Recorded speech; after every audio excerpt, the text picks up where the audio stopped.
সাবেক কর কমিশনার এবং রাষ্ট্রভাবনা ও নিরাপদ সড়ক চাই আন্দোলনের প্রতিষ্ঠাতা ইলিয়াস কাঞ্চনের নেতৃত্বে আনুষ্ঠানিকভাবে আত্মপ্রকাশ করেছে নতুন রাজনৈতিক দল জনতা পার্টি বাংলাদেশ। শুক্রবার সকালে রাজধানীর একটি অভিজাত হোটেলে এই দলের নাম ঘোষণা ও ইশতেহার পাঠ করেন দলটির মহাসচিব শওকত মাহমুদ।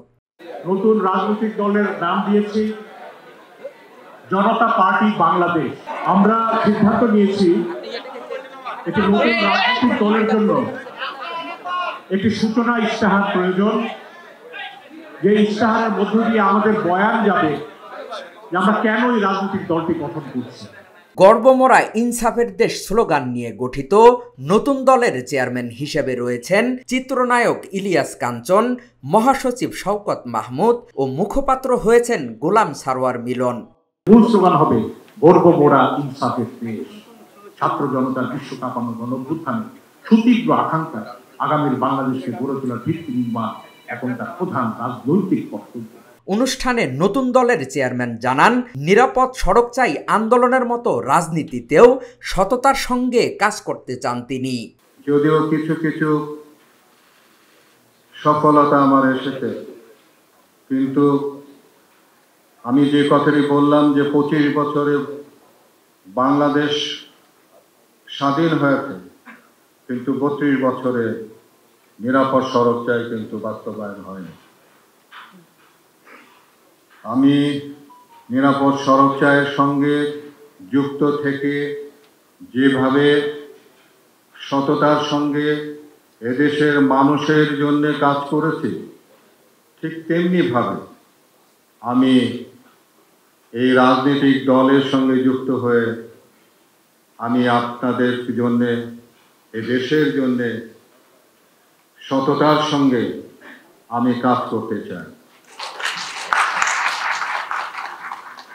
আমি আশা করব যে আপনারা আমার এই কাজের সহযোগিতা করবেন, আমাকে উৎসাহিত করবেন, আমার ভুল ত্রুটি ক্ষমা সুন্দর দৃষ্টিতে দেখবেন এবং আমাকে সবসময় অনুপ্রাণিত করবেন। এ সময় দলের মহাসচিব শওকত মাহমুদ বলেন, প্রতিটি গণঅভ্যুত্থান, বিপ্লব ও আন্দোলনের পরে নতুন নতুন রাজনৈতিক দলের অভ্যুদয় ঘটে।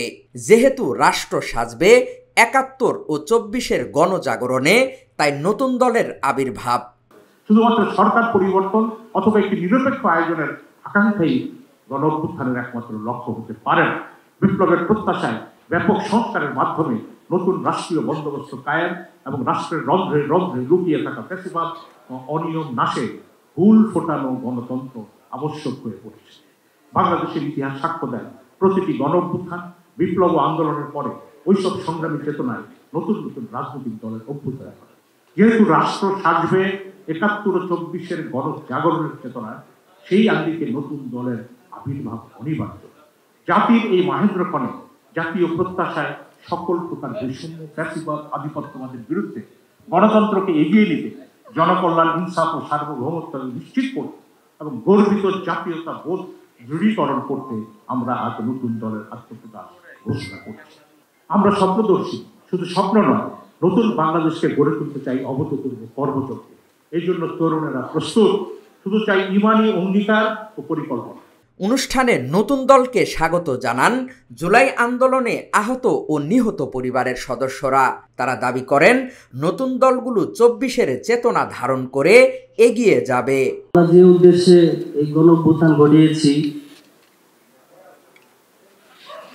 সেটা একটা উদ্দেশ্য, সেটা হলো বৈষম্য থাকবে না কোথাও।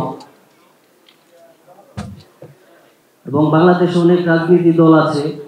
আমি একটা জিনিস বলবো, সেটা হলো যে আপনারা যে দল ক্ষমতায় আসেন, যাই কিছু করেন, আমাদের জন্য আমাদের সমানভাবে অধিকার ভাবে সবাই এই সোনার বাংলাদেশকে গড়তে পারি, কোনো দুর্নীতি যেন না থাকে।